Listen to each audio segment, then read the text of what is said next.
What's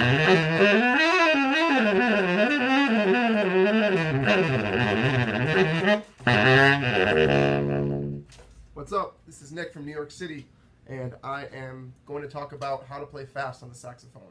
It's something that all of my students want to know how to do. They're not quite sure how to go about doing it, so this video is going to discuss how to get really fast fingers and accurate fingers. As you notice, I'm playing the baritone saxophone today. My alto is in the shop, so I figured I would get some time in with the big boy.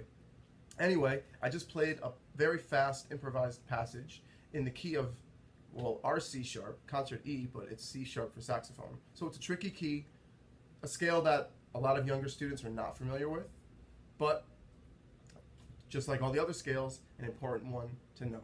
So in order to develop really, really fast finger technique and clean finger technique, you need to practice, guess what? Your scales.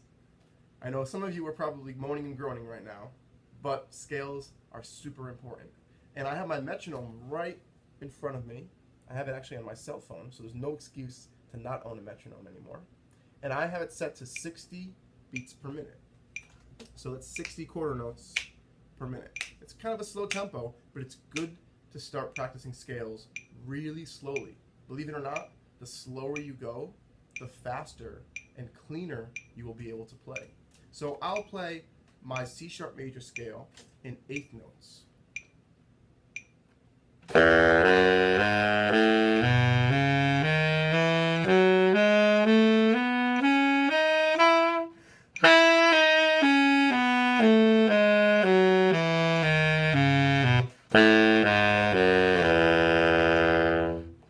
And I'm really listening to that click of that metronome. It's super important to stay locked up with the metronome.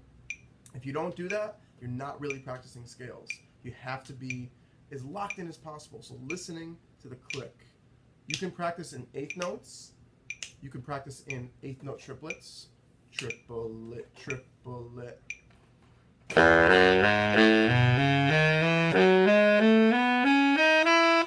Then you can turn the tempo up gradually. You can practice in 16th notes. Try all different rhythmic subdivisions of your scales. Practice them slurred, not tongued.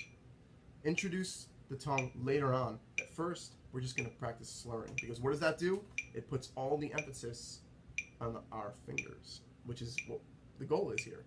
So gradually, once you get all of your scales feeling really good, really accurate, at a slow tempo, you can gradually turn the tempo up. So now I just randomly dialed up to 83.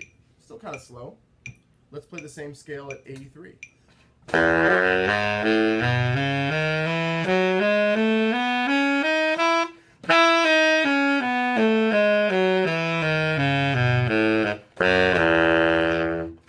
So I'm really listening to the metronome, locking up.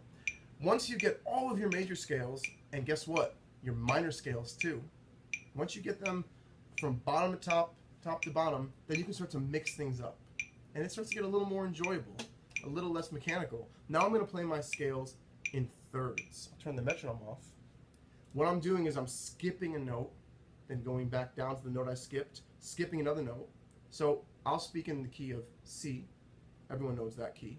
C, E, D, F, G, I'm sorry, E, G, F, A, G, B, A, C. And back down. Really, really great way to practice. You can even do it by skipping another note. You can go C, F, D, G.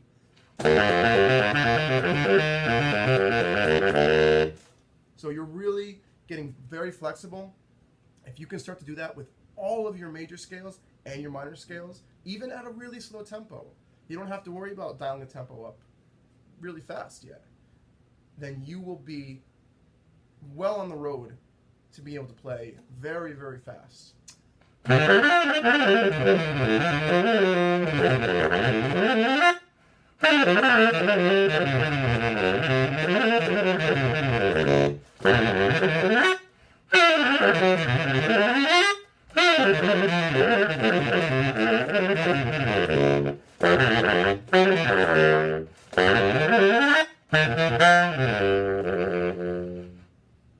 See you next time.